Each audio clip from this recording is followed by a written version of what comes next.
Alors nous allons pouvoir commencer. Et rassurez-vous, je ne vais pas être très long.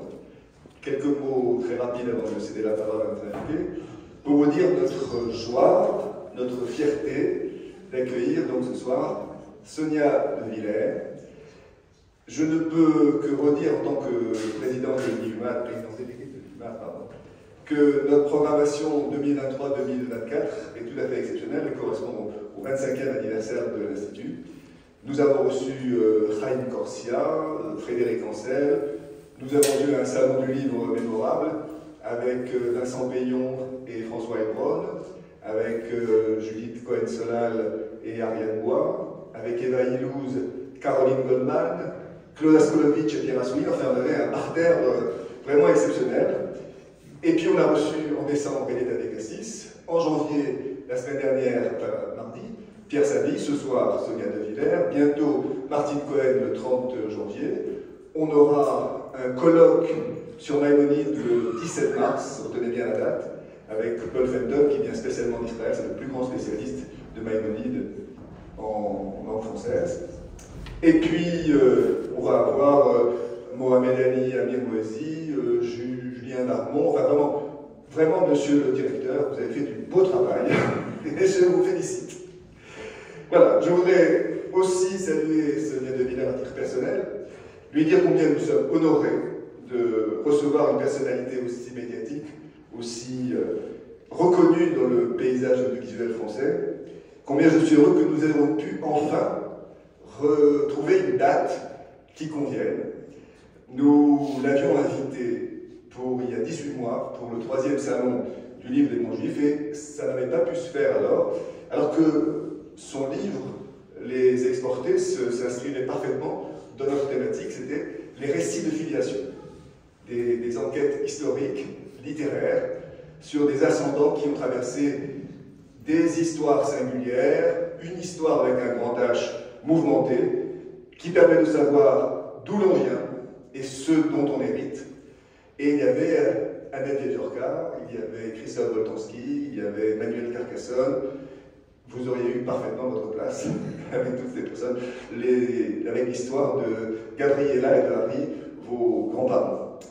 Mais plus que la dimension personnelle, c'est l'éclairage exceptionnel que ce livre apporte sur l'histoire restée relativement méconnue qui nous a intéressés, le sort des Juifs roumains sous le régime communiste.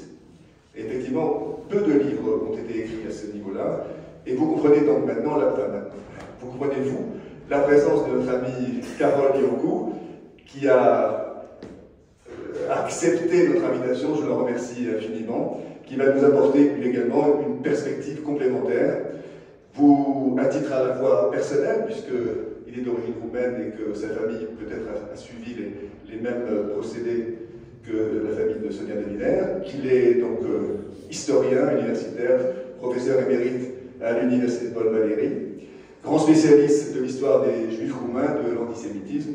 Donc vraiment, nous avons une soirée exceptionnelle sur la thématique que nous avons retenue. Je vais leur laisser la parole tout de suite. Je vous souhaite à tous une bonne soirée et Monsieur Yangou, c'est à vous.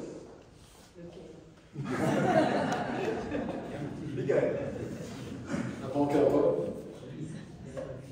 je vais compléter un petit peu ce qu'a dit notre président délégué, excuser les officiels, Michael Delafosse, maire de la ville de Montpellier, président de la métropole, et Carole Delga, présidente de la région Occitanie-Pyrénées-Méditerranée, qui représente les deux grosses institutions locales qui subventionnent, qui aident l'Institut et qui sont là depuis effectivement la création dès l'origine. Alors qu'il m'est agréable de vous renouveler tous nos voeux de bonnes et heureuses années 2024. Et comme le disait Charles Henry, après la savante conférence de l'historien du Moyen-Âge Pierre Savy sur les Juifs en Italie pendant la Renaissance, autour de son ouvrage paru aux éditions PUF, Les Princes et les Juifs dans l'Italie de la Renaissance, nous avons donc l'honneur, le privilège, le plaisir d'accueillir Sonia De Villers, qui est journaliste et écrivaine, qui est chroniqueuse à France Inter, pour son ouvrage qui est paru récemment, Les Exportés, chez Flammarion. C'est une manifestation de choix qui s'inscrit dans un mois de janvier éclectique, puisque outre Sonia est Pierre, nous accueillerons fin janvier, le 30, Martine Cohen, la sociologue, pour parler de la fin du franco-judaïsme, la période contemporaine de la présence juive, de cette présence des représentants de la mosaïque dans l'Hexagone. Alors Sonia De Villers, vous la connaissez, elle est très médiatique, elle est journaliste écrivaine, chroniqueuse, je le disais, animatrice de radio, sur France Inter principalement. Elle est titulaire d'un DEA de philosophie consacré à Bergson et elle s'est longtemps spécialisée dans l'analyse des médias, notamment avec l'émission L'Instant M, avant de signer des interviews dans la matinale de France Inter depuis la rentrée 22. Elle présente également sur Arte l'émission Les Dessous des images, programmée du lundi au vendredi à 19h30. Elle a beaucoup de responsabilités, beaucoup de pression, beaucoup de travail et elle s'en acquiert remarquablement, admirablement. Donc son livre, Les Exportés, qu'elle va vous présenter avec l'aide de Carole Yancourt, relate l'histoire de sa famille maternelle, qui est d'origine juive roumaine.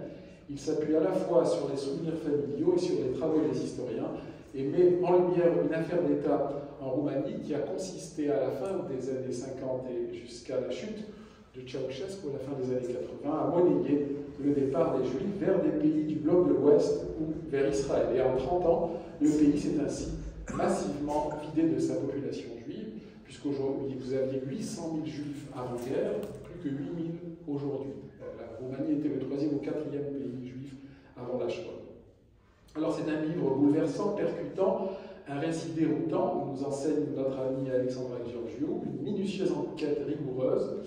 Elle révèle un pan de la monstruosité du régime communiste dont son lignage a été victime, tout en narrant une autre histoire, celle de cœur de sa famille aimante. Donc cette soirée est organisée par l'Institut Maïmonide en collaboration avec l'association Sepharim.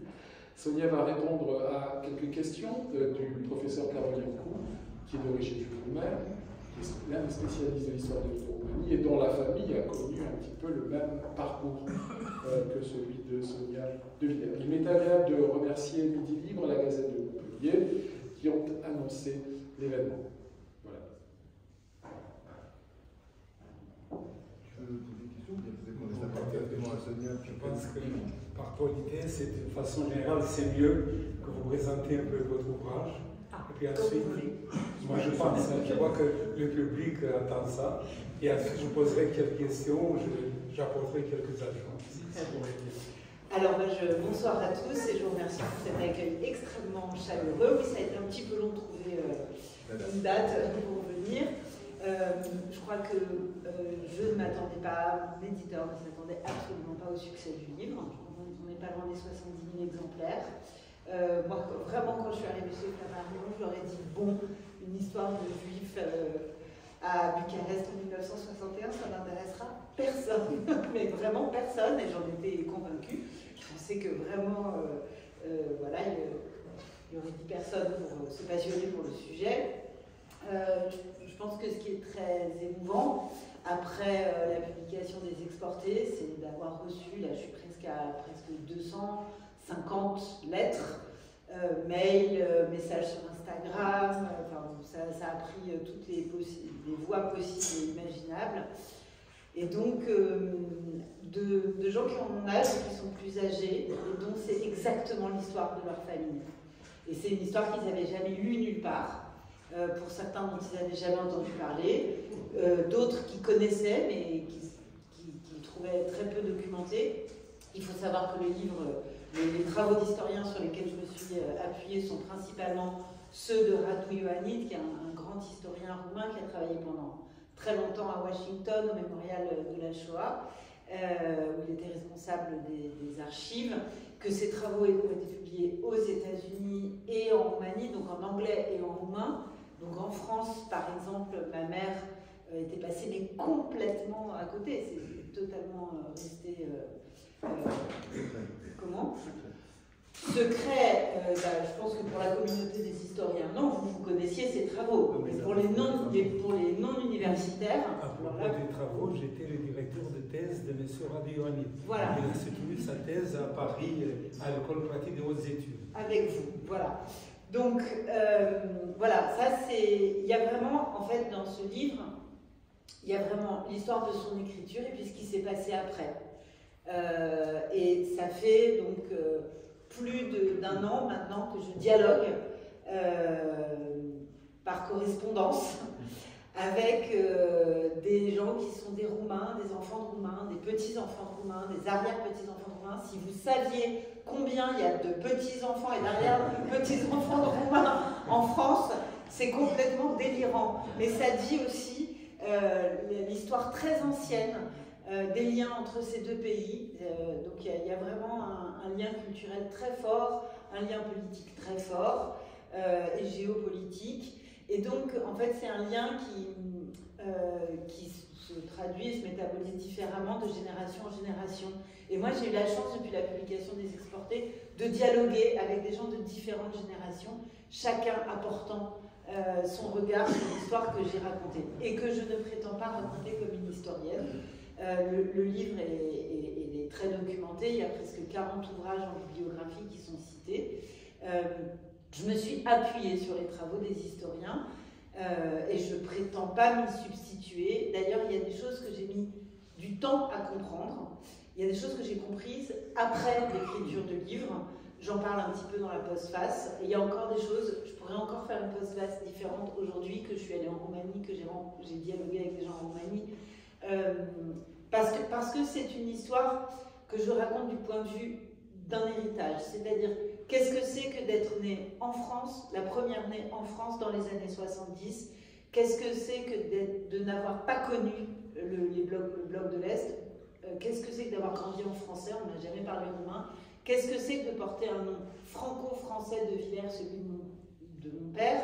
Qu'est-ce que c'est que de venir d'une famille juive qui ne se sent pas juive du tout depuis plusieurs générations et qui n'a qu'indifférence et voire mépris pour son histoire juive?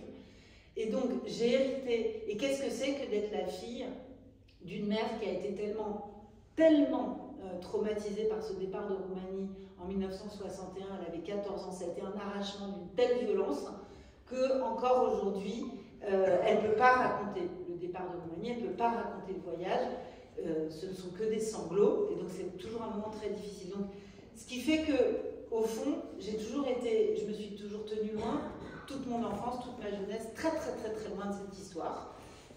J'en ai été tenue loin, puisque ne pas parler la langue de ses parents et de ses grands-parents, forcément, c'est ne pas pouvoir partager tout un tas de souvenirs, tout un tas d'idiomes, tout un tas de choses qui ne passent que par la langue maternelle.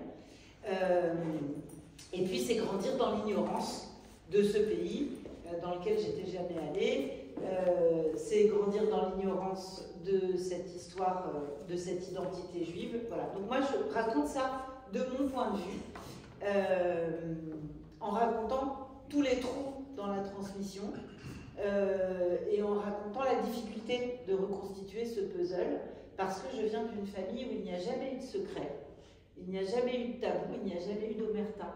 On n'a jamais menti dans ma famille, on n'a jamais menti sur nos origines juives. Et donc, quelque part, le puzzle est encore plus difficile à reconstituer, c'est-à-dire que mes grands-parents racontaient beaucoup, mais ils racontaient mal, ou ils racontaient peu, ou ils racontaient ce qu'ils voulaient bien raconter. Voilà. Et en fait, il manquait une partie énorme de leur histoire. Donc en fait, il a fallu que je reconstitue ce puzzle à l'intérieur de leurs mots. Et je n'ai pas reconstitué ce puzzle à l'intérieur d'un silence. J'ai reconstitué ce puzzle à l'intérieur de leurs mots. Mais dans leurs mots, il y avait des lacunes énormes. Voilà. Et donc la confrontation entre les mots de mes grands-parents, les mots de ma mère, les travaux des historiens, dont vos travaux à vous, et puis les récits, qui sont là plus de l'ordre des travaux d'historiens, mais les récits comme le journal intime de Mireille Sébastian, écrit de 1935 à 1945, et qui est en quelque sorte la phase B.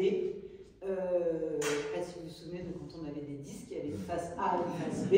Voilà. Et ben, le journal de Mireille Sébastian, c'est la phase B du récit de mes grands-parents. Je vous assure qu'à toutes les pages, j'étais complètement saisie. C'est-à-dire qu'il y a dans ce récit tout ce que mes grands-parents ont vécu.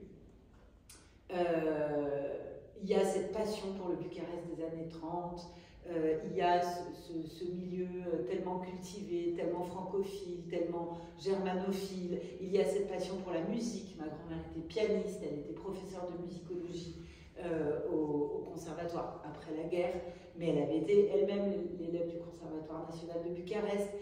Donc il y avait ses premières, il y avait cette passion pour le théâtre, il y avait cette passion pour la montagne, cette envie de faire du ski, bien sûr. Voilà. Il y avait tout ça. Il y avait ce Bucarest foisonnant, etc. Ça, c'est ce qu'ont vécu mes grands-parents. Il n'y avait rien dans ce que disaient mes grands-parents de la montée effroyable du fascisme en Roumanie, rien de la constitution de la Légion de l'Archange Michel, rien des premiers cassages de gueule et passages à tabac, rien des premiers signes de pogrom, rien de la promulgation des lois raciales en 1937, dès 1937 et calqué sur le modèle de Nuremberg. Il n'y avait rien sur le fait... Moi, par exemple, on m'a toujours dit... Donc, moi, j'ai toujours connu Gabriella, ma grand-mère, étant une extraordinaire couturière. Extraordinaire couturière. Elle nous a fait des robes, des petites robes à smock quand on était petite, à ma soeur, ma cousine et moi, des petits manteaux incroyables. Elle a cousu elle-même la robe de fiançailles de ma mère. Voilà. Bon.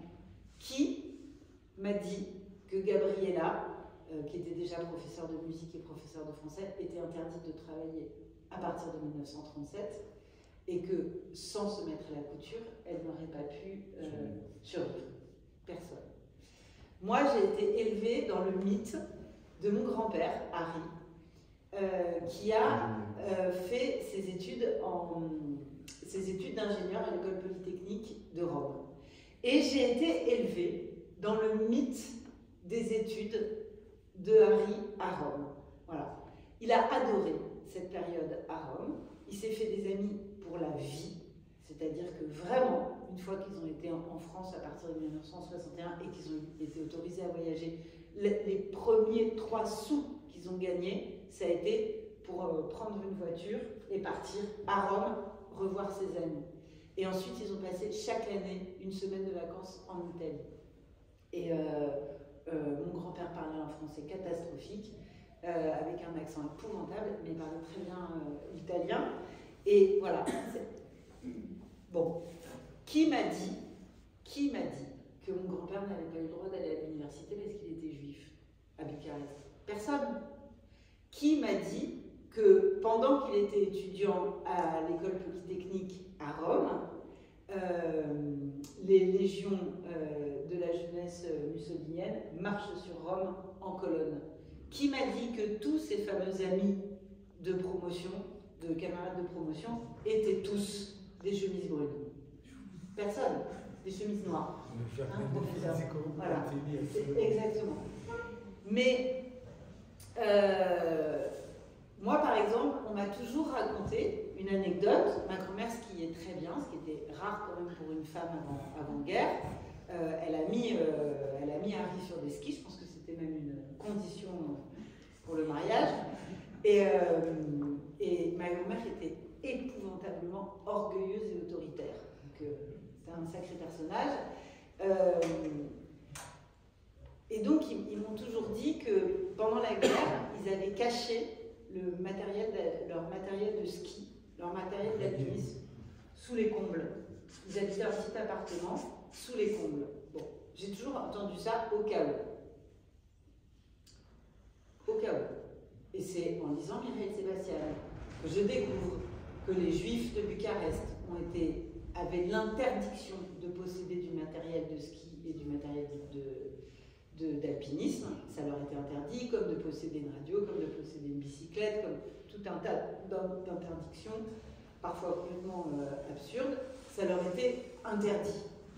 Et qui m'a dit qu'il y avait eu des rafles et des arrestations? Qui m'a dit qu'il y avait eu des déportations parmi les Juifs de Bucarest? Personne. Donc, au cas où, 3 petits points, quand on a 8 ans, on ne peut pas savoir. On ne peut pas savoir, on ne peut pas comprendre. Au point que pendant très longtemps, quand j'étais jeune, on me disait, donc je savais que je venais d'une famille juive, et on me disait, mais et alors la Roumanie pendant la guerre, donc quand on a fait vraiment son lycée en France, mais ça vous le savez parce que vous avez dû voir vos étudiants les uns après les autres, quand on a fait son lycée, son université en France, on ne sait rien de l'histoire roumaine. Rien. Et après, j'ai eu l'occasion d'en parler récemment avec Annette Vivorka, qui m'expliquait vraiment que, au fond, l'histoire de la Shoah, elle est très centrée sur la Pologne, sur l'Ukraine, sur la Pologne, et que moi, dans mes manuels d'histoire, il y avait la Pologne, il y avait l'Ukraine, mais en réalité, les gens de ma génération ne savent rien de la Shoah en Roumanie, rien, ni en Hongrie, ni en Slovénie, ni en Slovaquie. En réalité, on ne sait pas. On ne sait pas. Et alors moi, on me posait la question, et je répondais, mais avec vraiment une grande sincérité, oh bah rien. Il ne s'est rien passé en Roumanie, non. Il ne s'est rien passé. J'étais absolument convaincue, je m'étais raconté cette histoire, que la Roumanie, ça avait été un pays complètement épargné par la guerre. Ce qui est donc... Avant la lecture c'est ça. de Mikhail Sébastien. Ouais, c'est ça. Non, mais avant de me mettre à travailler sur cette histoire, voilà. Donc, pourquoi je me suis mise à travailler sur cette histoire? Parce que vraiment, rien ne m'y prédisposait. C'est qu'un jour, un ami roumain a envoyé à ma mère le livre de Radu Ioannid qui raconte comment le régime communiste a commencé, à partir de 1958, à vendre les juifs les uns après les autres jusqu'à vider entièrement le pays des juifs qui restaient, des juifs qui n'avaient pas été ni déportés ni massacrés pendant la guerre. Donc la moitié d'entre eux ont disparu pendant la guerre et l'autre moitié, ça représente encore énormément de... n'ont pas donc été déportés, ils ont été, et c'est moi qui crée ce mot à la fin de l'écriture de mon livre, exportés, parce que je ne trouvais pas de mots, en fait. Je ne trouvais pas de mots. Je ne trouvais pas de mots, c'est-à-dire que voilà des gens qui voulaient partir, à qui on a donné le droit de partir. Donc voilà des gens qui sont des immigrés, voilà des gens qui sont des exilés, voilà des gens qui étaient, en arrivant en France, des réfugiés. Enfin, voilà des gens rapatriés, expatriés, apatrides. Mais il manquait un mot dans le lexique de l'exil. Il manquait un mot pour dire qu'ils ont été monnayés comme des marchandises. Qu'ils ont été... Donc on a fait commerce des Juifs de Roumanie. Voilà. Dans un premier temps, on les a échangés contre du bétail et du matériel agricole. Ça ne s'invente pas. Voilà. Dans un deuxième temps, il y a eu des accords financiers avec Israël et ils ont massivement été vendus pour un départ en Israël. En réalité, donc, il a fallu de très nombreuses années pour que s'ouvrent les archives, pour que ce fonds d'archives remonte à la surface, que Radu Ioannid s'en empare, qui publie ses travaux. Encore une fois, ce n'est pas publié en français, donc on est passé complètement à côté. Mes grands-parents n'ont jamais rien su de cette histoire, qui a été longtemps un secret politique gardé sous clé. Et en fait, quand ma mère a reçu, donc elle avait 14 ans quand elle est partie, elle lit encore parfaitement le roumain. Quand ma mère a reçu le livre de Radu Ioannid, elle le lit.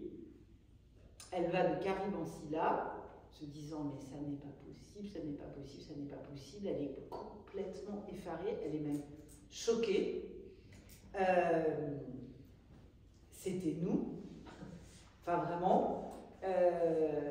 Et donc c'était nous. Je pense qu'il y a un double choc chez ma mère qui est d'un côté, qu'est-ce que c'est que cette histoire de commerce de juifs? Comment on peut échanger des juifs contre du bétail d'élevage et que ça ne se soit pas su et que ça n'ait choqué personne et que ça se soit fait à grande échelle. Enfin, elle était horrifiée. Et puis je pense que le deuxième choc chez ma mère, c'est de dire donc nous sommes partis par une filière juive, elle qui a toujours été élevée dans une espèce de non-dit de on est juif mais pas juif, ça ne nous intéresse pas, ça ne nous concerne pas, ça n'est pas notre identité. D'ailleurs, on a changé de nom après la guerre. Fin de l'histoire. Voilà. Et puis, Radu Ioannid, il a écrit un livre qui n'est pas très long. Et à la fin du livre, il reproduit in extenso des archives de la Securitate. Et il faut savoir que comme dans tous les régimes autoritaires, tout a été consigné. Ça, on peut faire confiance au régime autoritaire pour avoir une administration. La Stasi romaine. Voilà, vraiment. Non, mais enfin, je veux dire, le régime de Vichy, pareil. C'est-à-dire qu'il y a les pires crimes, les pires monstruosités qui sont commises, et tout est consigné par des fonctionnaires totalement aveugles, obtus à ce qu'ils mettent sur papier. Et donc, il y a toute l'étendue des négociations, et il y a véritablement des inventaires des registres du commerce. Colonne de gauche, les listes de juifs qui demandent à quitter la Roumanie. Colonne de droite, Les cochons. alors les cochons, les moutons, les poules, les brebis, les veaux, les taureaux, les vaches, et puis tout ça, beaucoup d'espèces différentes, de provenance de bétail différentes. Surtout du Danemark. Alors le Danemark pour les porcs et pour les cochons. Voilà, donc c'est vrai que ces archives sont absolument sidérantes, mais vraiment sidérantes. Et ça se présente vraiment comme des livres de contes. Voilà. Et le hasard fait qu'il y a environ 30 000 pages de ce fonds d'archives et que Radio Hamid en reproduit quelques dizaines de pages qu'il a sélectionnées parce qu'il les estime tout à fait intéressantes et symptomatiques de cette histoire. Et au milieu, il y a mon grand-père. Voilà. Donc c'est comment, sur 30 000 pages et plus de 300 000 personnes, il y a le nom de mon grand-père. Et là, je dois dire que ma mère est restée absolument sans voix. Moi aussi. C'est-à-dire qu'en fait, c'est la première fois, n'étant pas du tout familière de ce que c'est qu'une archive d'histoire, une archive historique, une archive tout simplement, c'est la première fois que je suis face à une archive et que j'y vois le nom de ma famille. Voilà. Et je vous avoue que j'ai éprouvé une sorte de vertige et je me suis dit, face à la sidération de ma mère, c'est la première fois qu'on a entamé un dialogue, toutes les deux, où j'ai voulu comprendre ce départ de Roumanie. Voilà. Et donc, j'ai dû lui demander de raconter le départ de Roumanie. Ce qui n'a pas été facile, mais il fallait bien qu'on le fasse. Hein. J'ai 48 ans, elle en a 76, il était temps. Raconter l'histoire du départ de Roumanie. Mais raconter l'histoire du départ de Roumanie, c'est raconter aussi pourquoi il a fallu partir. Pourquoi ils ont été exclus du Parti communiste. Comment ça s'est passé quand ils ont été exclus du Parti communiste. Pourquoi ils étaient en grand danger. Et au fond, quelle avait été leur histoire au sein du Parti communiste roumain. Et voilà. Et au fur et à mesure, on a commencé à tirer des fils les uns après les autres. Et puis j'ai lu le livre de Radu Ioannid, non sans mal, puisque comme on ne m'a pas appris le roumain, je ne peux pas lire le roumain et que je parle un anglais catastrophique. Donc j'ai fait l'effort de lire mon premier livre en anglais. J'ai lu. Et là, forcément, il a fallu comprendre ce que c'est qu'un juif en Roumanie. On ne peut pas comprendre l'histoire du départ de ma famille de Roumanie en 61 si on ne comprend pas ce que c'est qu'un juif en Roumanie et l'histoire des juifs en Roumanie. Et j'ai tiré de ce dialogue avec ma mère, de l'épluchage méticuleux de tout ce que nous avons à la maison, de documents familiaux, et puis de la lecture de nombreux historiens, parce que j'ai été face à pire que mes lacunes.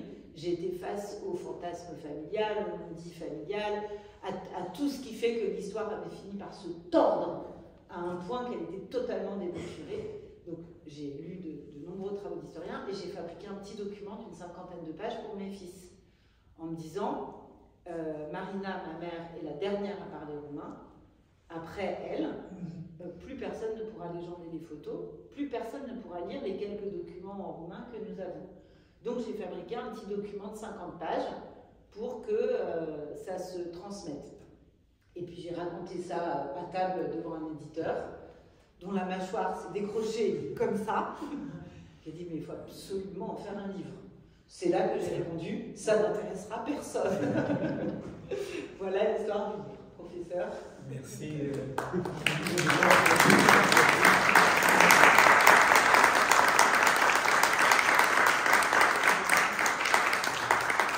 Voilà, personnellement, j'étais ravi ouvrage et maintenant de faire votre connaissance, car effectivement, votre livre, c'est un livre particulier entre l'histoire, le témoignage et l'égo-histoire, c'est-à-dire votre propre histoire. Qu'est-ce que c'est l'identité juive, l'identité roumaine? Et vous avez fait un effort louable de lire les historiens, d'essayer de comprendre qu'est-ce qui s'est passé, pourquoi vos grands-parents étaient à un moment donné des personnages importants dans le Parti communiste roumain, comment tout d'un coup il y a la déchéance et les peurs, et finalement vous avez un peu retracé un peu l'histoire des Juifs en Roumanie.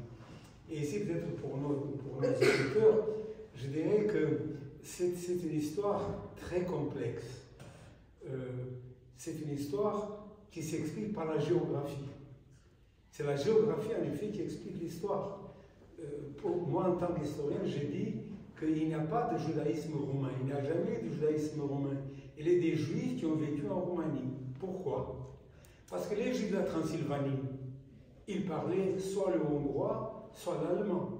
Les juifs de Bucovine, puisque jusqu'à la Première Guerre mondiale, la Transylvanie, habitée majoritairement par des Roumains, a appartenu à l'Empire des Habsbourg et ensuite à l'Autriche-Hongrie.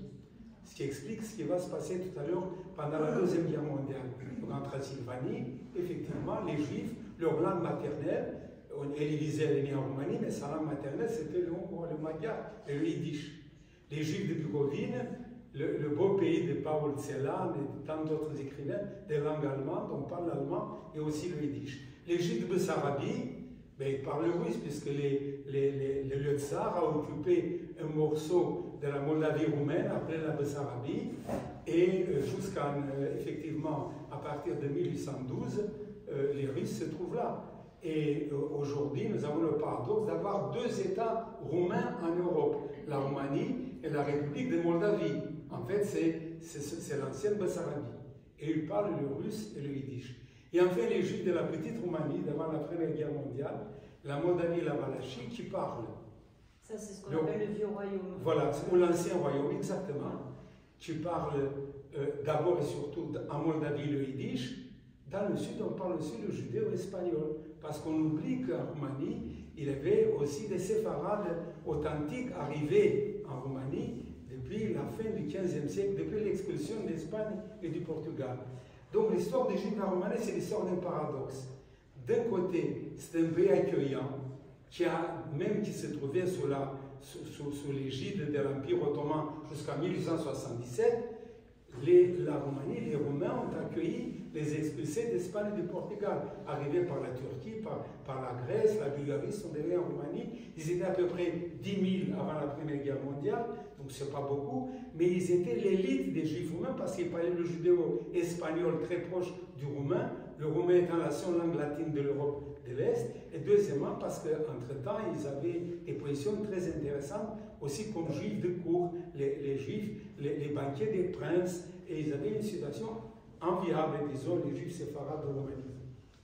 Et voilà, donc ce qui va se passer, c'est le premier point important, la naissance de la petite Roumanie, et je garde ici une collègue qui est universitaire roumaine, et qui sait que le 24 janvier, on commémore l'union de la Moldavie et de la Valachie, et qui vont créer la petite Roumanie, le petit royaume roumain.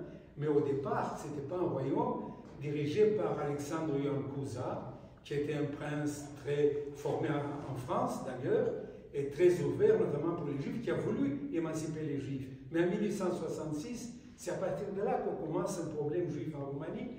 En 1866, lui, il est malheureusement doit abdiquer et arrive sur le trône de Roumanie un roi d'origine allemande, Karl von Hohenzollern-Sigmaringen. Ça va être le Carole Ier. Et on vote pour la première fois une constitution. Et alors, à ce moment-là, voilà, c'est l'histoire de France qui rencontre l'histoire de la Roumanie. Et ici en France, Crémieux, Adolphe Isaac Crémieux, qui a émancipé le Juif d'Algérie, qui était premier ministre d'origine juive dans le gouvernement français, qui effectivement a été ministre de la Seconde République. Il est invité par les Juifs romains à Bucarest venir pour le dire effectivement qu'à l'occasion du vote de cette constitution, on donne aussi aux Juifs des droits de citoyens. Ils viennent à Bucarest, on lui promet tout. Malheureusement, dès que départ, rien ne se passe comme prévu. Initialement, il y avait l'article 6 qui disait même les non-chrétiens peuvent obtenir la citoyenneté roumaine. Or, c'était transformé dans l'article 7. Il y avait même une petite émeute par des réactionnaires, malheureusement, qui ont voulu démolir la grande et belle synagogue de Bucarest, mais n'ont pas réussi, qui dit la chose suivante. Tout étranger peut devenir roumain, virgule, s'il est de religion chrétienne.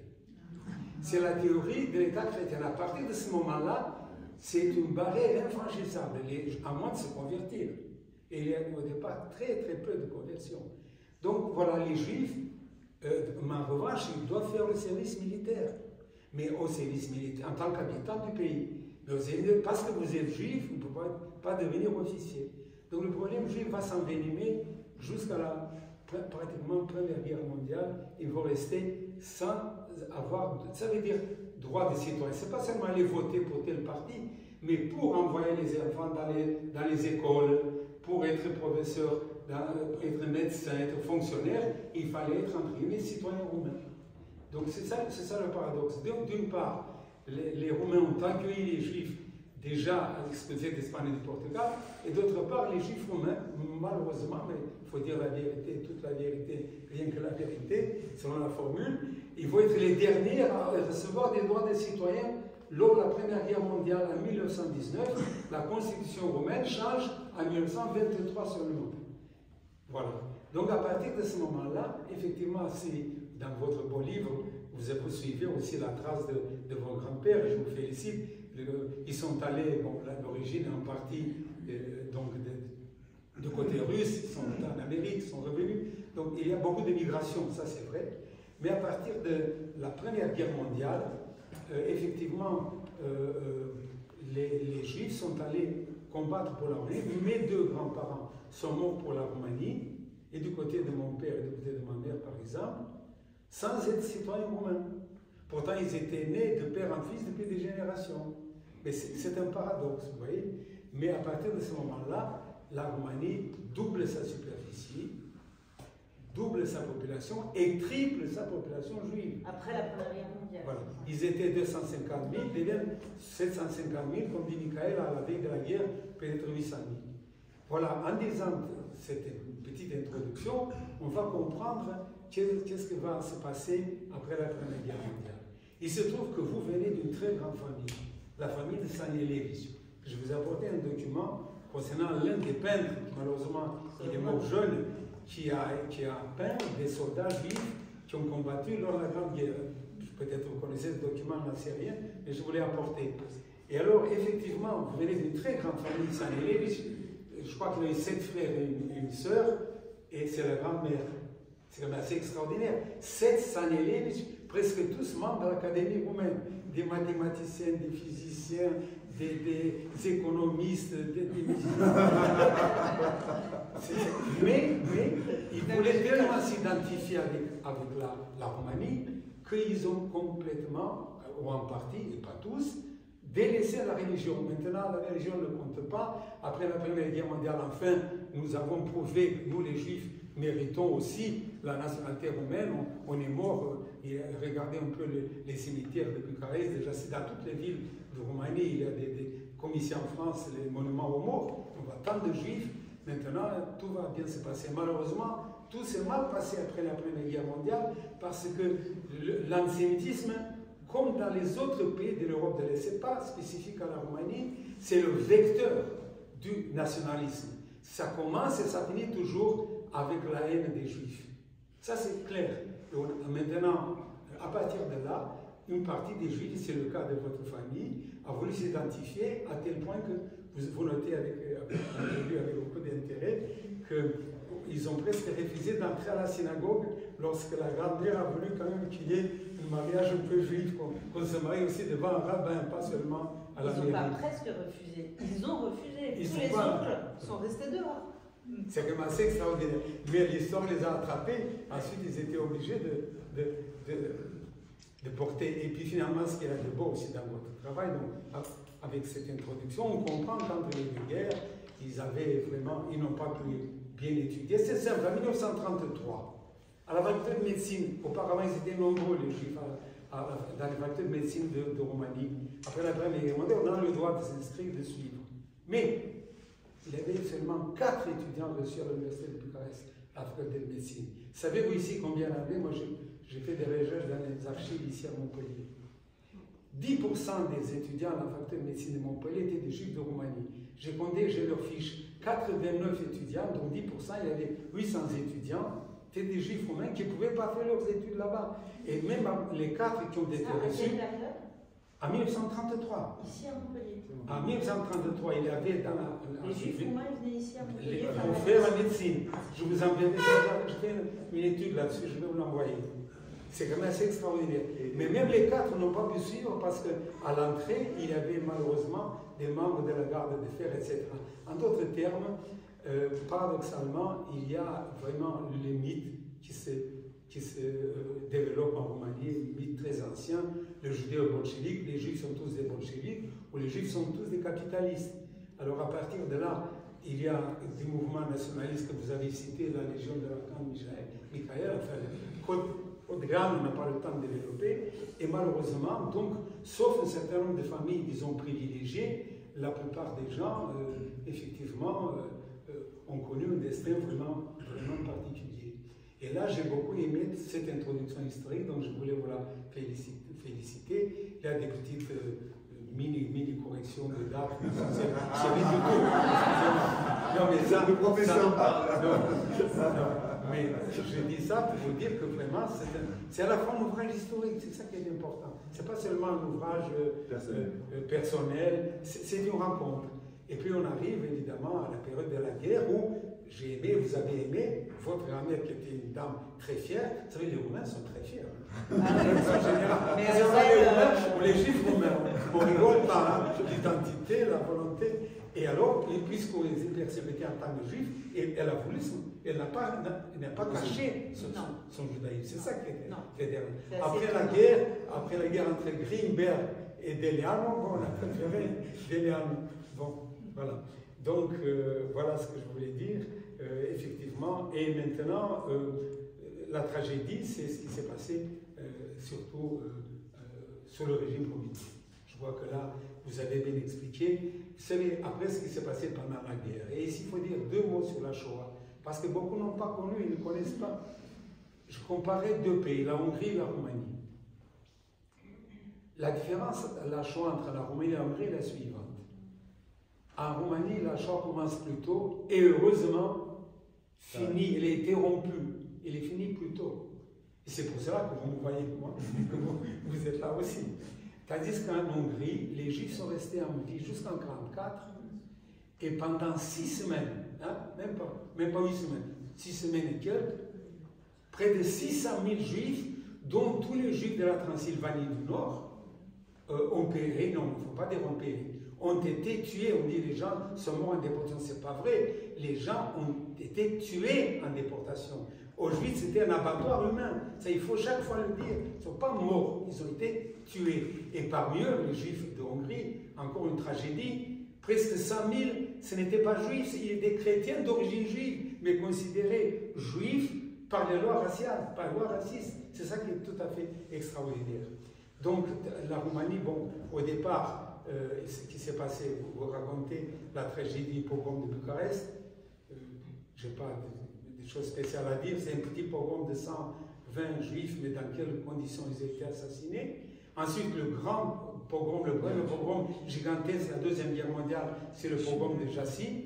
Et nous avons enfin, j'ai organisé un colloque international il y a 2 ans, on a pu intituler le pogrom de Iași et la Shoah en Roumanie. Enfin, il y a un parcours juif à Jassy, une ville où pendant un demi-siècle, on n'a jamais dit un seul mot que dans cette ville où habitaient à moitié par des Juifs, plus de 13 000 Juifs ont été assassinés lors du pogrom de Iași raconté par Curzio Malaparte dans Caput, et où effectivement les ordres venaient de Bucarest, les Allemands étaient sur place, mais ensuite le négationnisme, le révisionnisme c'est pas nous, ce sont les autres, etc. Donc voilà, moi personnellement, c'est tout ce que je voulais dire. Maintenant, je n'ai pas de questions spéciales à dire, c'est que vous allez découvrir au fur et à mesure, en fait, ce que j'ai aimé, vous mettez face en face le témoignage de Gabriela et Harry, vos grands-parents, et de Michael Sébastien. Parce que c'est ça qui est extraordinaire. C'est vrai, c'était un immense écrivain, Sébastien. Immense, hein, d'ailleurs.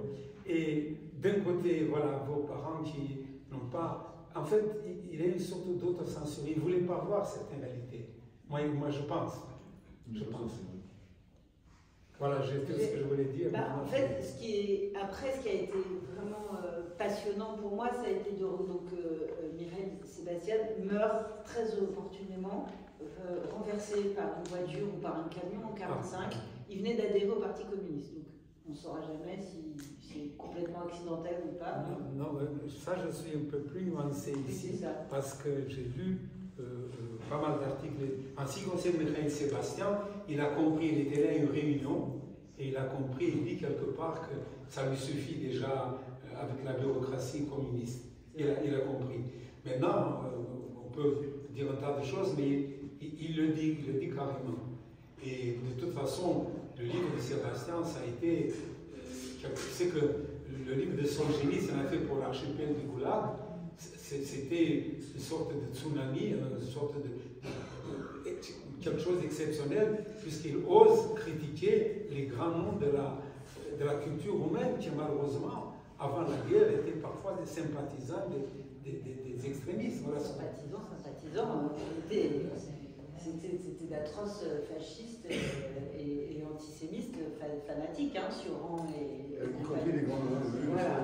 Donc voilà, moi ce que je trouvais totalement passionnant, c'est plonger depuis mon 21e siècle à Paris, dans le Bucarest sous la dictature communiste, c'est comprendre pourquoi mes grands-parents, qui n'étaient pas du tout des gens de gauche, qui n'avaient au fond que très peu de culture politique, comment ils se sont retrouvés à adhérer au Parti communiste, comment ils ont été des communistes sincères et authentiques, comment ça a servi aussi à ma grand-mère à une forme d'ascension sociale. Je pense qu'il y avait chez elle un vrai carriérisme, qu'elle s'est servie aussi du parti pour sa carrière. Je pense que c'était une femme très brillante, mais très ambitieuse également.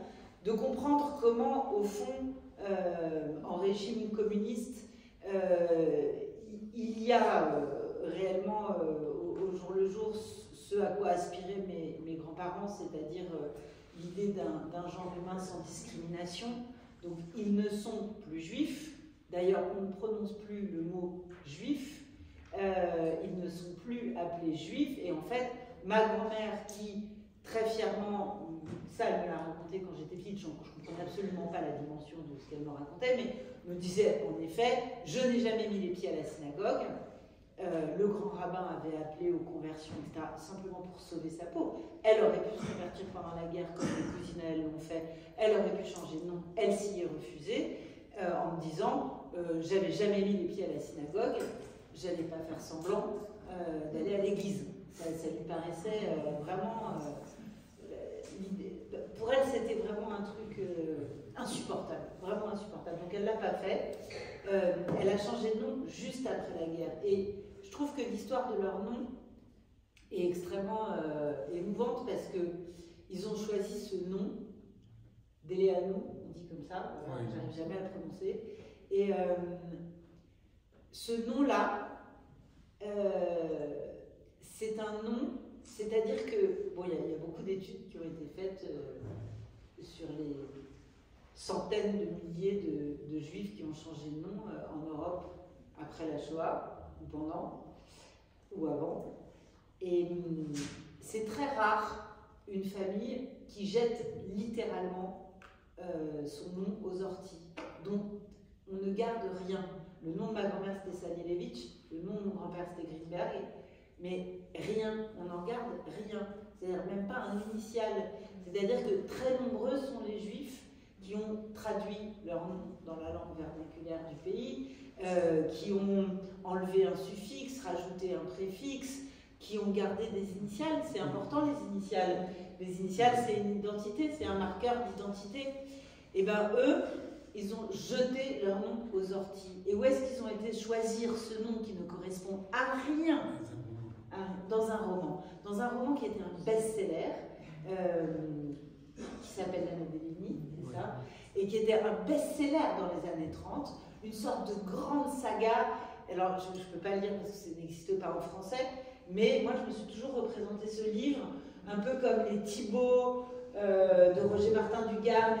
Donc, c'est une grande saga familiale, et c'est l'histoire de grands propriétaires terriens qui s'appelaient les Deléano, donc ce nom que ont choisi mes grands-parents, et qui possédaient une terre extraordinaire, un domaine extraordinaire. Et on suit particulièrement les aventures de Olguta, leur fille Olga, qui tombe folle amoureuse d'un homme plus âgé qu'elle, qui est marié. Est-ce qu'elle va le suivre en Amérique, pas le suivre en Amérique? Non, mais on dirait une saga d'été de TF1 dans les années 90. Est-ce qu'elle va le suivre en Amérique, mais elle ne va pas le suivre? Est-ce qu'il va divorcer pour elle? Est-ce qu'il va l'emmener? Et finalement, le type meurt d'un cancer, et donc elle ne peut pas partir, et donc elle se suicide. Et tout le monde est très malheureux de savoir si on va garder le domaine ou pas garder le domaine. Et ma grand-mère, qui se targuait de lire de la philosophie en italien, en anglais et en allemand, avait sur sa table de chevet, enfin, sous sa table de chevet cachée, quand on était petite, des romans de Daniel Steele, qui était une espèce de truc, des romances au regard, voilà. Et donc, on savait très bien qu'elle cachait un truc de millinette et tout ça. Mais, donc, elle a été chercher, parce que c'est signé Gabriella, ça c'est sûr, c'est elle qui a choisi ce nom, les Deléano. Et en fait, c'est très émouvant parce que, bon, déjà, elle choisit un nom de propriétaire terrien en 1945. Avec l'arrivée des communistes qui allaient bientôt tout nationaliser, c'est quand même. C'est devenu commun quand même. Oui, mais enfin en 45, c'est bizarre de choisir ça. Voilà. Mais voilà, et c'est très émouvant parce que quand on retrouve ce nom dans les archives dont je vous ai parlé, les archives de la Seguridade, dans ces registres du commerce, ça fait quelque chose. En fait, ça fait quelque chose parce qu'il n'y a que des noms juifs. Entre guillemets juifs, c'est ça. Entre guillemets juifs. Parce que ça peut, parfois, ces noms d'origine allemande, ça peut être aussi des Allemands de Roumanie. Oui. Vous voyez? Mais c'est vrai que ceux qui connaissent un peu l'histoire des Juifs à Roumanie, ils reconnaissent qu'il s'agit de Juifs. C'est flagrant. Mais vous-même, vous dites que c'est même... Et puis au milieu, il y a ce nom-là. Français de Greenberg, il a transformé en Greenberg avec un RT. Oui, RT, pour pas que ce soit Berg et B-E-R-G. Et en fait, c'est très émouvant parce qu'il y a ce nom qui ressemble à rien, alors que tous les noms d'avant et tous les noms d'après, ils sonnent juifs, tellement juifs qu'il y a ce nom au milieu. Et c'est exactement ce que vous dites, professeur, c'est-à-dire que vraiment, c'est comme si il s'était senti autorisé avec l'arrivée des communistes à l'idée de rebâtir une société, et donc il s'était senti autorisé. Ils ont cru. Ils ont cru qu'ils pourraient écrire leur histoire, repartir d'une page blanche, écrire leur histoire, et vraiment aller prendre son nom dans un roman, c'est aller choisir un nom de fiction. Et c'est ça qui est très émouvant, c'est que la fiction, elle n'allait pas tenir très longtemps face à la réalité et face à l'antisémitisme roumain, qui n'a plus de mots et qui n'a plus de nom en régime communiste, mais qui est toujours là. Et il y a quelque chose de sidérant, encore, parce qu'il y a beaucoup de choses sidérantes dans cette histoire, mais ma mère s'est procuré le dossier de la sécurité de ses parents. Bon. Il y a donc tous les rapports. Et notamment ce qui fait qu'ils ont été exclus du Parti communiste. Alors, je vous passe l'histoire délirante. Eux, ils sont accusés d'espionnage pour la mairie. Enfin, évidemment, c'est des dossiers montés à charge qui sont complètement délirants. Mais au milieu de ça, il y a tous les stéréotypes antisémites, les plus anciens, qui sont réactivés. Donc, mon grand-père était responsable de toutes les industries de Bucarest et de la région de Bucarest. Et donc, parmi les activités dont il était responsable, il y avait les usines de panification qui produisaient du pain industriel.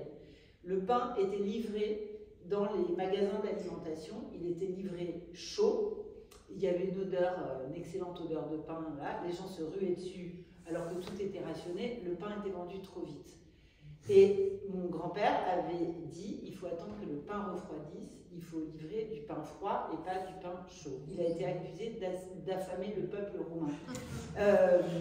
Il a été accusé d'avoir, avant la guerre, il était responsable d'un bureau de brevets techniques, comme il était ingénieur. Et donc, il a été accusé d'avoir vendu les brevets techniques plusieurs dizaines de millions de dollars aux États-Unis, au Pentagone, aux États-Unis. Vous aurez été aujourd'hui très riche. Très très riche. Nous, on fantasme toujours sur ces dizaines de millions de dollars qui nous attendent toujours à Washington, mais donc il y a toujours perpétué partout, je vous passe les rapports sur ma grand-mère, etc., mais il y a toujours l'idée que le juif est un traître à sa patrie, que le juif a une double allégeance à la Roumanie, mais à une autre patrie derrière qui sera soit Israël, soit l'Amérique. Voilà. Il y a l'idée du juif cosmopolite, il y a l'idée du juif qui a femme, il y a l'idée de... En fait, il y a dans les rapports du Parti communiste tous ces stéréotypes antisémites. Et c'est vraiment ça, l'histoire de gens qui ne se sentaient pas juifs et qui sont sans cesse rattrapés par l'antisémitisme. Je voulais juste vous reprendre pour un aspect à propos des convertis pendant la Deuxième Guerre mondiale. Peut-être que j'ai mal entendu. Pendant la Deuxième Guerre mondiale, les Juifs ont eu la chance d'avoir un grand rabbin exceptionnel qui s'appelle Alexandre Safran.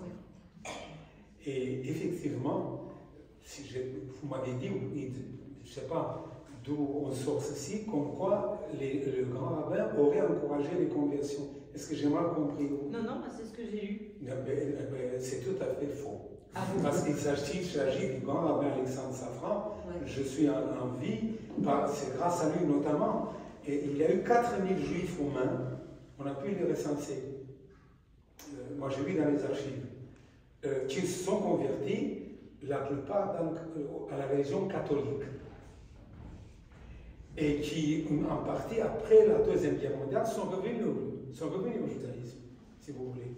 Mais on ne peut pas dire une chose pareille parce que, alors il y a une confusion. Peut-être il y a eu tel rabbin de Bucarest qui aurait pu dire une chose pareille, mais il n'y a aucun document, parce que ça c'est très important ce que je vous dis, parce que si nous sommes restés en vie, c'est grâce au grand rabbin Alexandre Safran. Je vous ai apporté même la biographie que je lui ai consacrée.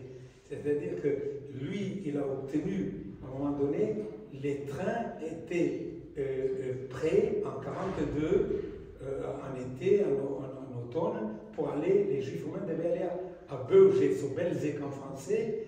Les trains étaient déjà préparés et les derniers Juifs de Roumanie allaient partir en Pologne. Et c'est lui, c'est pas le seul, mais c'est lui avec Filderman, qui était l'ancien président de la communauté juive, et lui qui est tombé à genoux devant des prélats de l'église chrétienne orthodoxe en disant un jour, votre éminence, on sera dans le ciel et on vous demandera des comptes, qu'est-ce que vous avez fait avec les juifs qui sont là? S'il y a des gens qui sont coupables, qu'on les déporte, mais ils n'ont absolument rien fait. Et comme ce prélat était tellement fier qu'il a dit, mais qu'est-ce qui se passe? Quand même, les Allemands sont leurs alliés, mais ils ne peuvent pas tout faire ce qu'ils veulent ici chez nous. Et il a obtenu que la date du départ des déportations des Juifs en Pologne soit repoussée.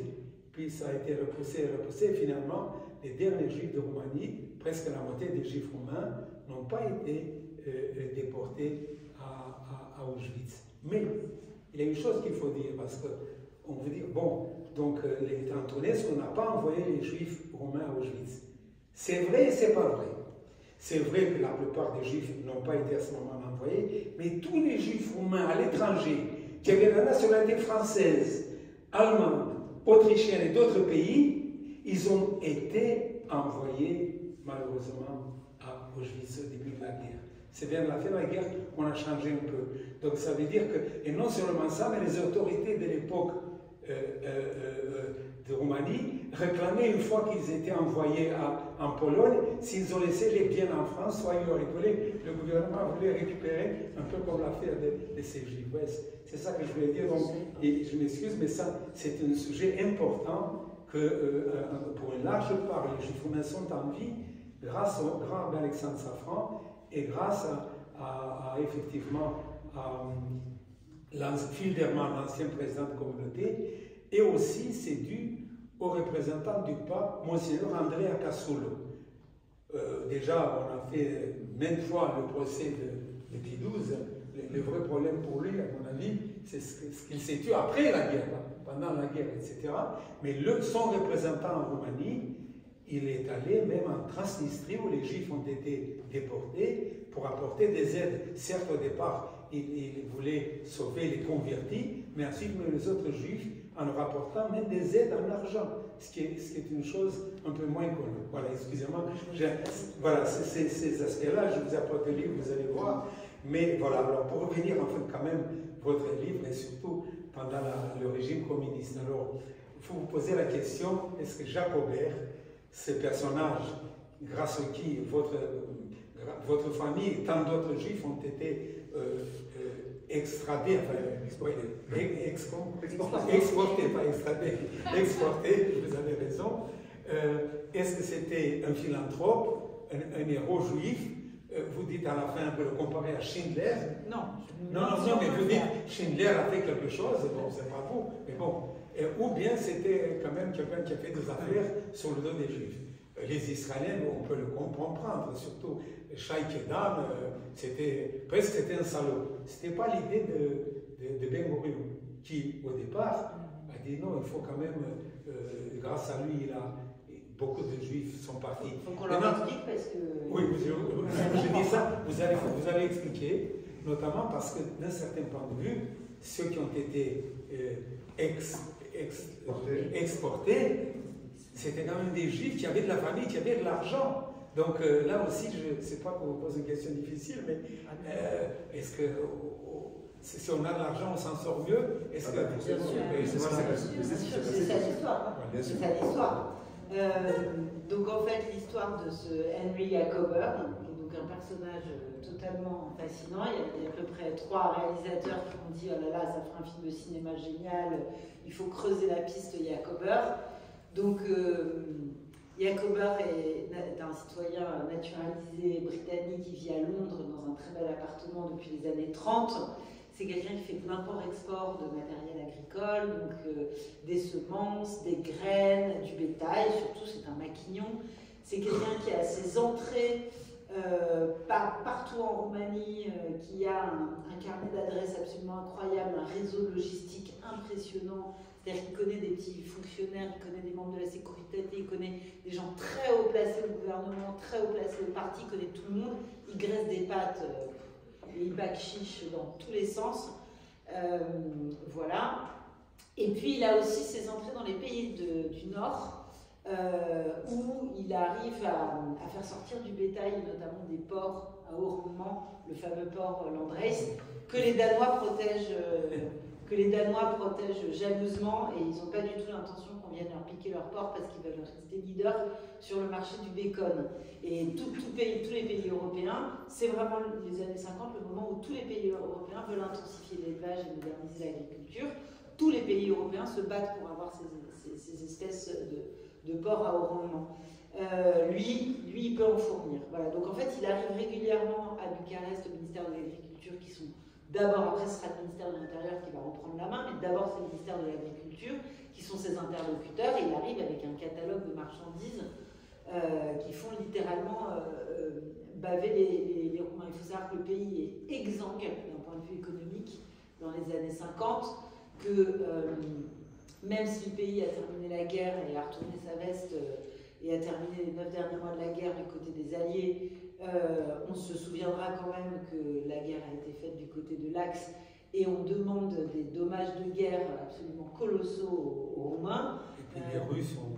Voilà, les Russes se sont servis abondamment, et puis il y a aussi la nationalisation de l'agriculture qui est un carnage, c'est une catastrophe, enfin bref, il y a même des périodes de pénurie extrêmement graves. Donc en fait, les Roumains n'ont pas les moyens de moderniser leur agriculture, et pourtant c'est une urgence.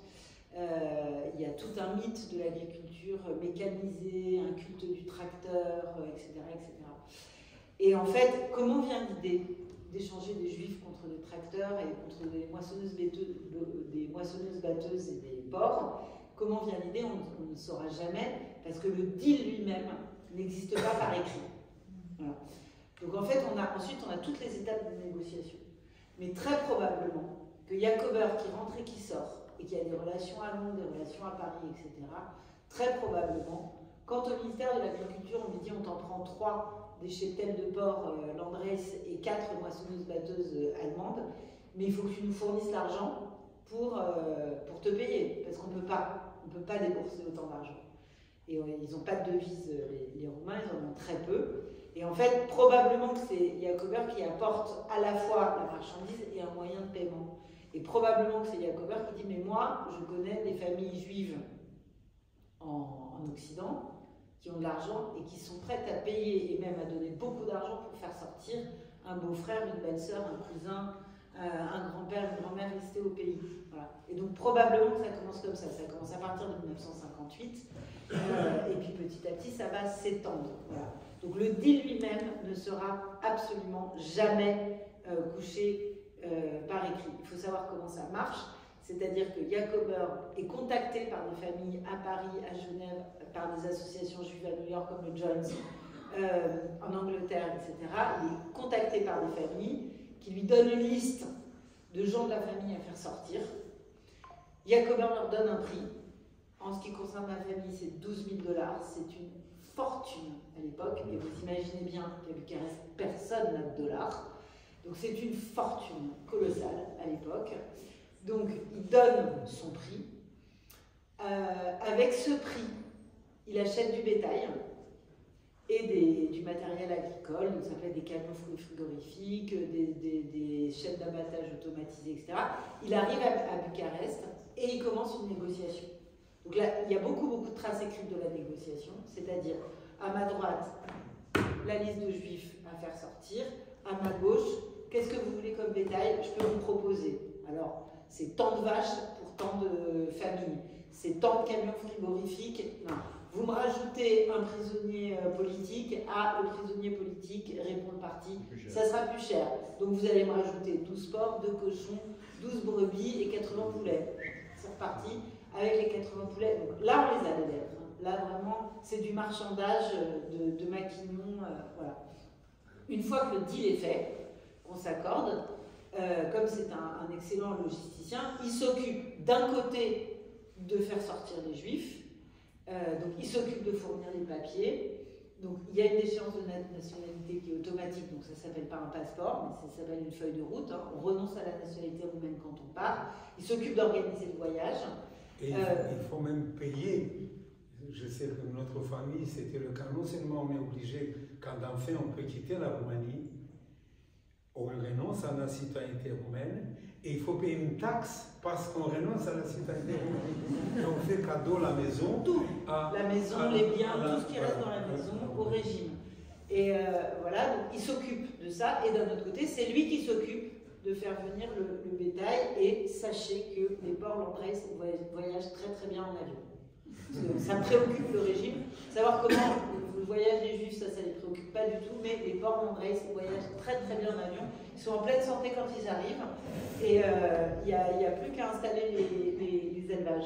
Donc voilà comment on se retrouve avec ce deal complètement aberrant, qui a été validé par Khrouchtchev, qui était donc le leader du monde soviétique. Voilà, c'est 5 ans avant Ceausescu. Ce qu'il faut savoir, c'est que c'est donc un secret politique, que Ceausescu n'est pas au pouvoir, mais qu'il est quand même très haut placé, évidemment, dans l'organigramme du Parti communiste, et que quand il arrive au pouvoir en 65, il ne sait rien. Il ne sait rien de ce deal, rien. Il le découvre, c'est ce que raconte Radu Ioannid, et ce que raconte le général Pachepa, voilà, qui était son bras droit, et qui a fui à la fin des années 70. Il découvre en arrivant au pouvoir la nature de ce deal et son ampleur. Il pique, ce que raconte Pachepa, une colère d'anthologie. Il vire tout le monde et il démantèle le trafic en disant vous êtes complètement fous si jamais ça s'apprend. L'image de la Roumanie ruinée sur la scène internationale, c'est extrêmement grave. On s'en remettra jamais. il arrête tout. 2 ans après, il retourne sa veste parce qu'il comprend qu'il y a énormément d'argent à faire. Entre-temps, les services secrets israéliens, le Mossad, a contacté Yacober. Entre-temps, les Israéliens ont très bien compris que là, il y a une réserve de juifs pour peupler Israël et que, vu l'avidité des Roumains, le cynisme des Roumains, le peu de scrupules des Roumains, avec beaucoup d'argent, on va les convaincre de reprendre ce business de juifs, mais on va l'orienter vers Israël. Les juifs et le pétrole sont... Voilà.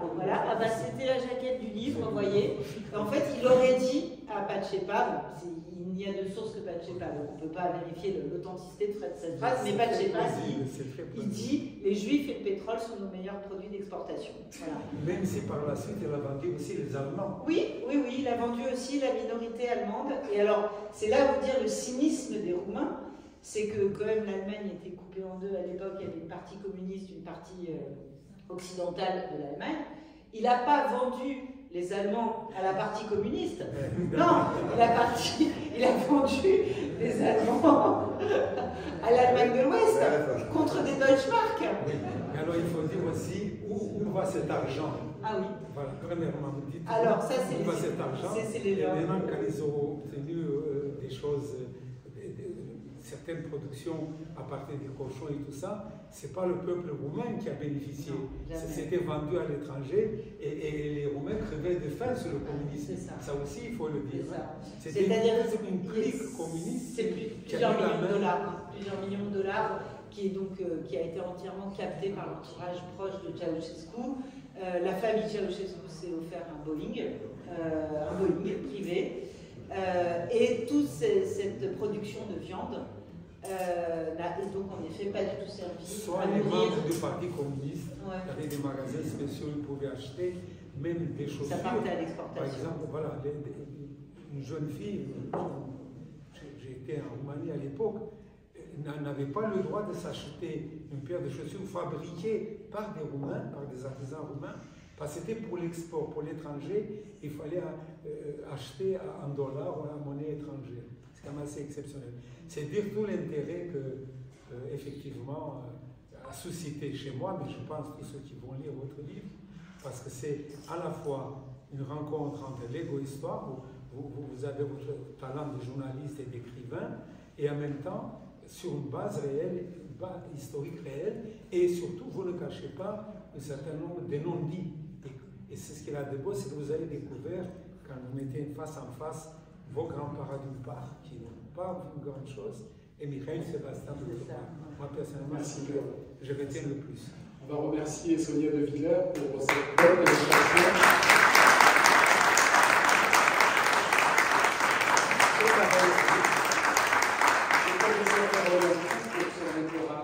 Historique, je rappelle que des spécialistes de l'histoire de tout ça.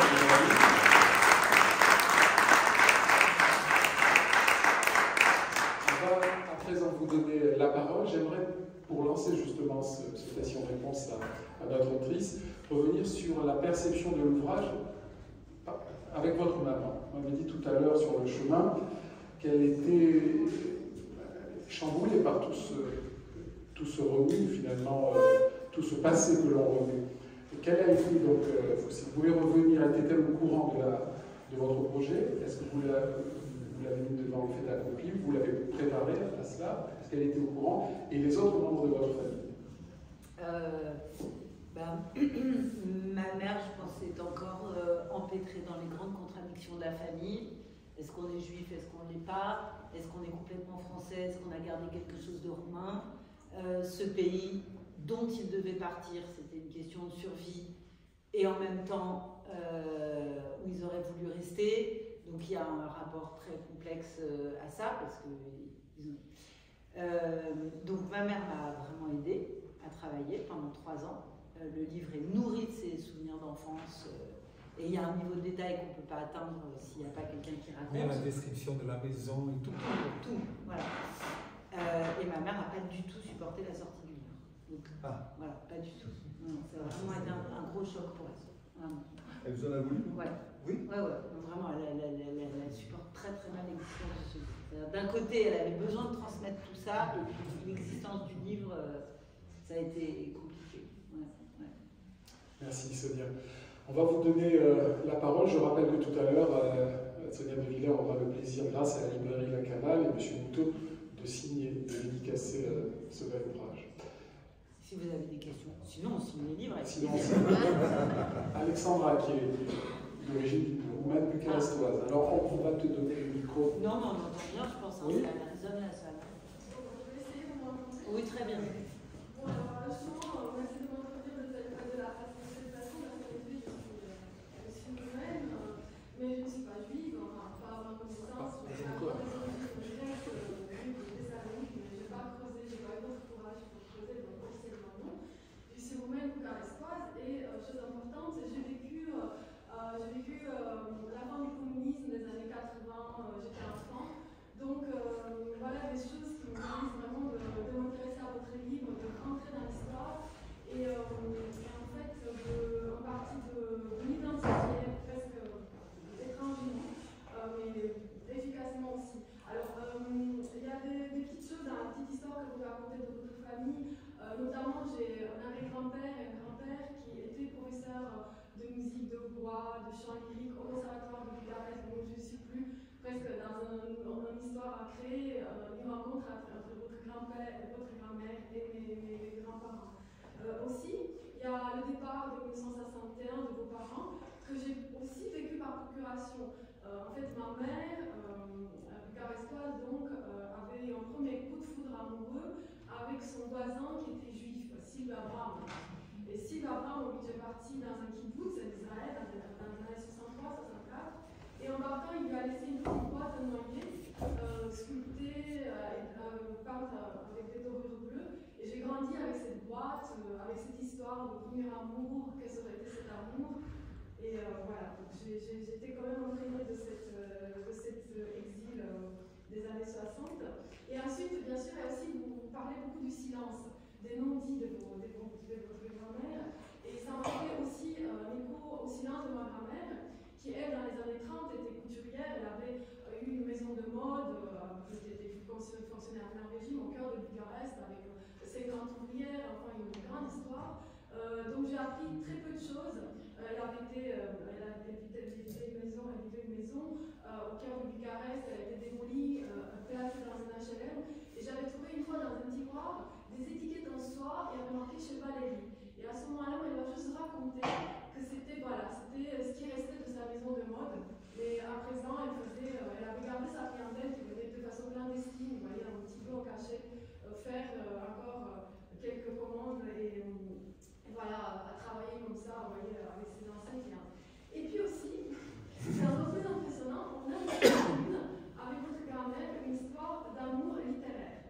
Autrement dit, aussi bien votre grand-mère que moi, nous avons partagé cet amour pour ce livre que j'ai d'ailleurs apporté, qui me porte depuis 30 ans, c'est ce livre d'Enigmanti et de Galinesco. Moi aussi j'étais exilée, mais économiquement à 13 ans de Roumanie, et ce que j'ai emporté avec moi, c'était ce livre-là, parce que je me suis dit, c'est un livre que je ne peux pas lâcher, et si je devais garder une seule chose de ce pays, ça serait ce livre-là. Alors, vous êtes assez sévère, et on vous pardonne parce que vous êtes parti, je dirais, une courageuse aventurière avec devant dans cette Roumanie que vous découvriez, et pas avec une page blanche, mais avec une page passante. Donc, sans doute, vous êtes vu fait un peu avoir parce que vous estimez être la traduction des quelques résumés du roman, et vous appelez ça un roman à l'eau de rose. Alors, vous n'êtes pas la première. Là, ça va tomber. Vous n'êtes pas la première à me dire mais non, c'est un grand livre. La seule chose que je vous dirais à ce sujet-là, c'est qu'en fait, on ne juge pas forcément un roman par son histoire, mais ça par son Mais vous avez raison.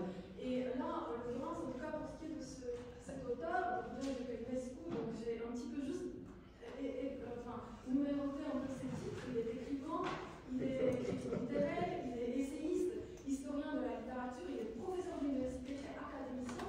Donc ça fait là un ensemble de choses qui nous éloignent assez rapidement de ce que peut être un écrit de Barbara Cartland. Je voulais préciser ça. Mais vous avez raison. Vous n'êtes pas la première à dire ça. Je ne veux pas dire ça, vous avez raison.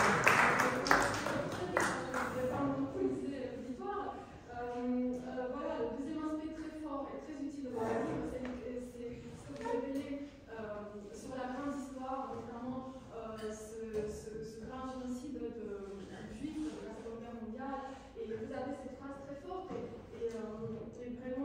en parlant, vous dites la façon dont les Roumains menaient leur opération de tuerie évoque des scènes dont on ne trouve aucun équivalent dans l'Europe de l'Axe. Donc c'est une phrase forte, une phrase sanglante. Elle n'est pas de moi. Hein. Elle n'est pas de vous, mais vous la choisissez, vous la mettez en exergue, ce qui fait aussi votre force, et la force de ce roman, justement, de elle est du plus grand historien sur la destruction des Juifs d'Europe. Justement, de nous faciliter le travail, parce que justement, quand on a des ouvrages très académiques, on est plus effrayé et on peut avoir un moment de recul. Alors la force de votre livre, c'est justement de choisir des phrases clés, de les mettre en exergue, et pour des œils paresseux, voilà, d'éveiller la conscience. C'est ce que vous avez fait avec moi notamment. D'ailleurs, je profite parce qu'il y a M. Carolianté, justement, on espère qu'il va pouvoir nous proposer une conférence. On a une association franco-roumaine ici, et j'espère que ça sera bienvenu. On verra ça tout à l'heure. Merci Alexandra. Pour refuser.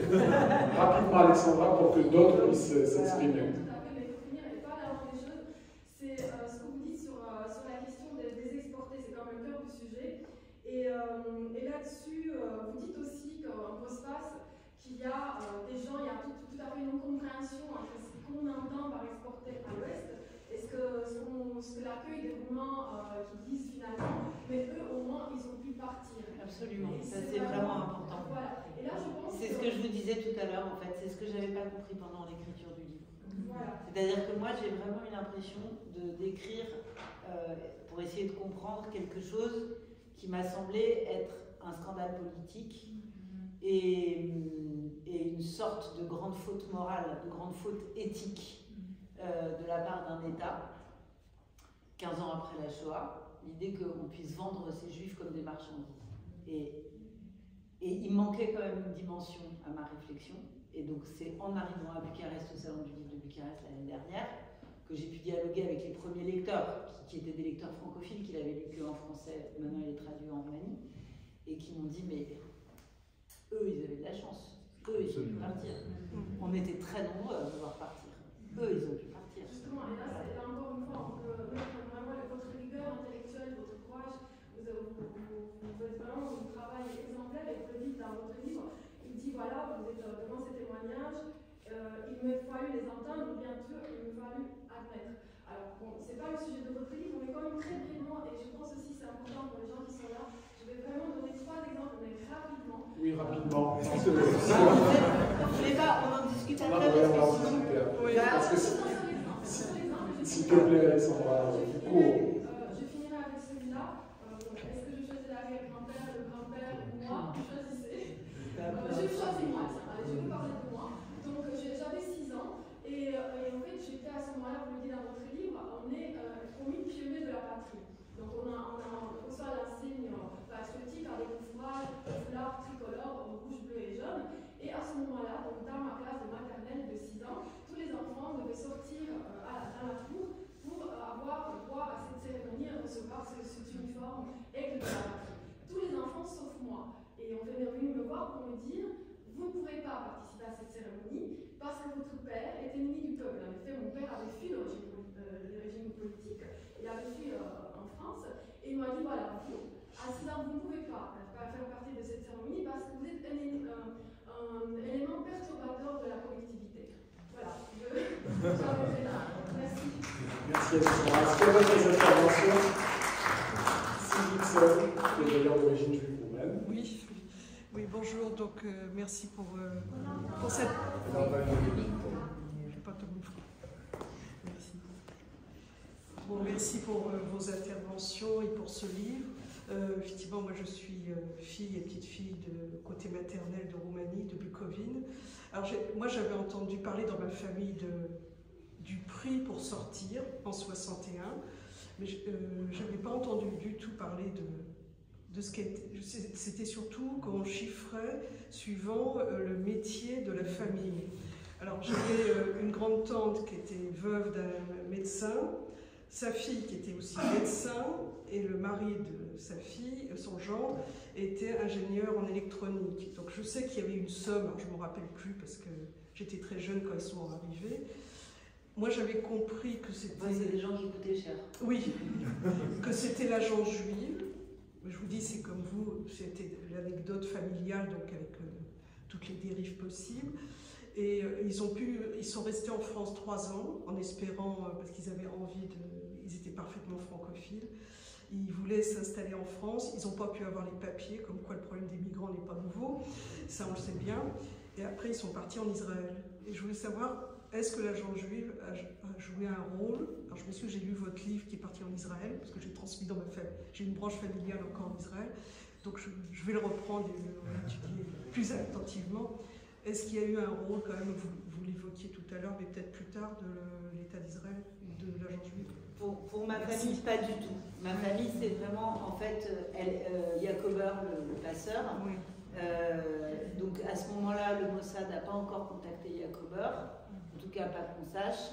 Et en fait, Yacober, il est contacté à Paris par la meilleure amie de ma grand-mère, qui s'appelle Lucia Fiderman, mais c'est une Fiderman qui n'a rien à voir avec celui dont vous avez parlé.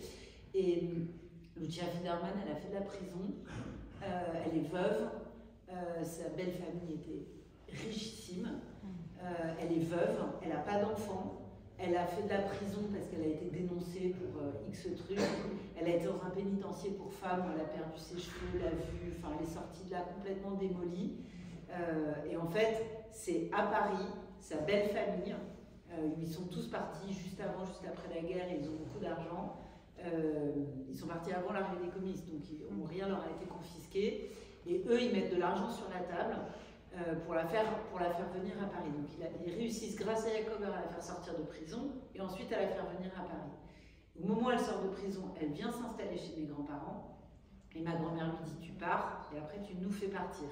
Elle arrive à Paris et c'est Lucia qui contacte Yacober et qui avance les 12 000 $. Et mes grands-parents lui ont remboursé ces 12 000 $ jusqu'à la fin de leur vie. Enfin, ils ont remboursé chaque centime.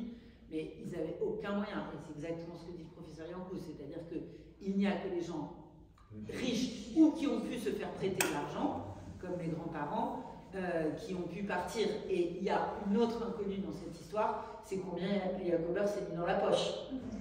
Il margeait comment? C'est-à-dire qu'il y a toutes les négos, combien de poules, combien de cochons, combien de veaux, de vaches, de moutons, etc., combien de juifs, mais entre les deux, qu'est-ce qu'il fait comme culbute et où est-ce qu'il marge?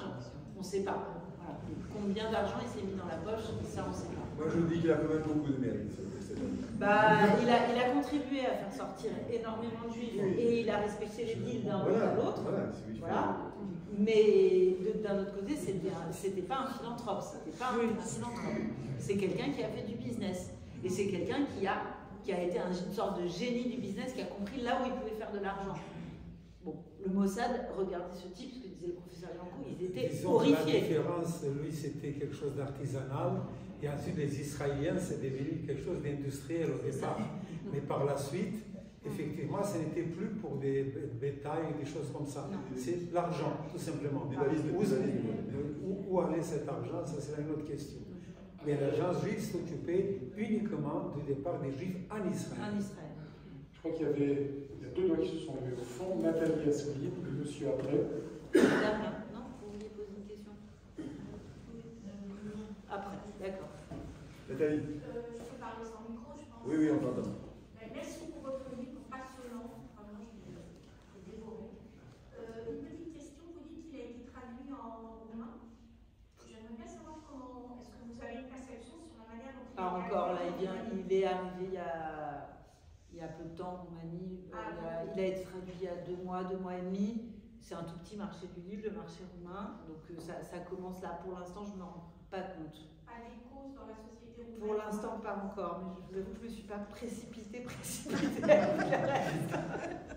En tout cas, la Roumanie a fait un travail sur son passé remarquable, notamment sur la période de la Shoah. Ouais, enfin, il y a encore quand même quelques résistances. Hein. Oui, voilà. Mais il y a un institut. Il y a encore quand même quelques zones aveugles et quelques sujets qui fâchent. Il y a encore, oui, encore un juif judéophobe, et que ce soit de la perception du juif aujourd'hui ou les liens avec Israël, ça a quand même beaucoup évolué. Et beaucoup de gens de mon âge qui viennent me dire, mais nous, on ne nous a rien appris à l'école. Rien. On a grandi sur un non-dit total. Monsieur. Je voulais vous remercier 2 fois. D'abord parce que, alors, vous disiez, ce livre va intéresser personne.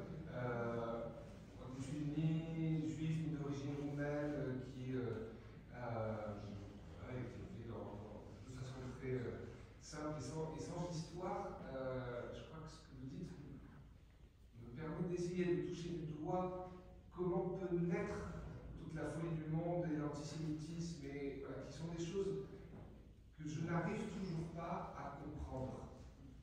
Et voilà. Et la littérature peut permettre ça. La deuxième chose, c'est que je crois que j'ai compris aussi pourquoi je ne vais pas fouiller dans mon passé, c'est peut-être parce que je n'ai pas d'enfant et que je n'ai pas ce besoin-là de transmettre d'une génération à l'autre. Et je vous remercie de m'avoir fait découvrir ça. Et je voulais savoir si ça a changé quelque chose dans votre perception de votre identité. Ça, c'est la bonne question. Ouais, ça, c'est la question qui tue, ça. Oui. C'est la question à laquelle maintenant il faut que je réponde toutes les semaines et j'ai bien du mal à répondre. J'ai beaucoup de mal à me sentir juive. J'y arrive pas, puisque j'ai tellement été élevée dans le déni de cette identité-là. On m'a tellement rien transmis. Voilà. J'ai l'impression de mieux comprendre, c'est déjà pas mal, je dirais, de mieux comprendre pourquoi c'est si difficile dans la famille de se sentir juif. Voilà. C'est-à-dire que, encore une fois, mes grands-parents ne mentaient pas sur leur origine juive, sur leur identité juive. Ne mentaient pas. Mais ils omettaient quelque chose d'absolument fondamental et constitutif de l'histoire des Juifs de Roumanie et de leur histoire à eux en particulier, puisque mon grand-père a été raflé dans le pogrom de 41 et on l'a sorti des abattoirs moins une avant qu'il soit tué d'une balle dans la nuque et éviscéré comme les autres Juifs de l'abattoir de Bucarest, éviscéré avec pendu à un croc-boucher avec une pancarte avec marqué viande cachère. Donc ça ils l'ont vécu. Voilà. Et en fait, il y a un élément, j'ai fini par comprendre, dont ils ne parlent jamais, c'est la peur. Jamais, jamais. Ça n'existe pas. Dans les mots de mes grands-parents, M-A-U-T-S et pas M-A-U-X, il n'y a jamais l'idée qu'ils aient pu avoir peur. Il n'y a jamais, alors que la lecture de Mireille Sébastien montre bien comment petit à petit la fièvre antisémite est en train d'engloutir Bucarest et comment petit à petit les Juifs de Bucarest se figent dans la peur au point de passer la guerre sans respirer. Mais vraiment, voilà, tout le temps. Et aussi, on comprend très bien comment il y a cette espèce de non-dit et de cette menace permanente qui plane pendant le régime communiste. De toute façon, tout le monde vit dans la paranoïa aiguë, la peur des dénonciations, des délations, etc., des arrestations, tout ça, mais il y a quelque chose autour des Juifs qui n'est pas dit, mais qui en réalité, l'épée de Damoclès peut tomber du jour au lendemain. Cette idée qu'ils ont eu peur, génération après génération qu'ils ont eu peur, c'est quelque chose qui est inexistant dans le discours de mes grands-parents. Et c'est ça que j'ai reconstitué. Et c'est ça que j'ai compris, c'est-à-dire que moi, on m'avait toujours présenté ce refus du judaïsme comme une forme d'indifférence. Presque. Alors, je comprends mes grands-parents étaient des intellectuels, le côté je refuse d'être assigné à identité. Ça, je comprends très bien. Je refuse qu'on m'assigne une identité. J'ai la liberté de choisir mon identité. C'est entendable. Mais dans cette posture, parce qu'en réalité c'est quand même beaucoup une posture, dans cette posture, il y a tout un non-dit qui est on a tellement eu peur. Et ça, on ne l'avait pas dit. Voilà. Donc, où j'en suis là, j'ai progressé, je sais mieux d'où je viens, donc peut-être que je vais mieux savoir où je vais aller. Donc voilà. Mais j'ai du mal à dire je suis juive. J'y arrive pas parce que j'arrive pas à me sentir inclus dans quelque chose. J'ai du mal. Mais voilà, c'est mon héritage complètement troué. Dernière question peut-être pour Sonia, non? On va clôturer. Est-ce qu'il faut... Oui, effectivement. Alors on va encore l'applaudir, la remercier pour sa venue.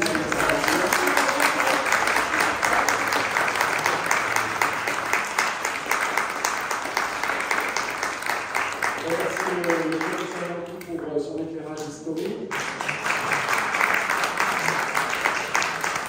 Avec M. Elpi, on va vous donner rendez-vous le 30 janvier pour une troisième belle conférence du mois de janvier avec Martine Cohen pour la fin du franco-judaïsme. On voyait 3 thématiques importantes pour l'interrogation. Martine Cohen, qui nous vient de Rennes, va publier son ouvrage aux éditions Presse universitaire de Rennes. Et puis pour le début du mois de février, nous aurons une conférence passionnante sur l'héritage hébraïque français français, avec le monument de Rouen qui est devant le musée, au niveau de l'ancienneté, et qui est probablement le plus beau vestige hébraïque exactement. Donc vous voyez, on propose des rencontres passionnantes. Merci encore à Sonia qui va vous dédicacer son ouvrage, et rendez-vous donc ceux qui le vous 30 valident, janvier. Vous pouvez retrouver on Sonia. a une audience de lecteurs. Vous pouvez la retrouver régulièrement avec France Inter et Arte. Bonne fin de soirée.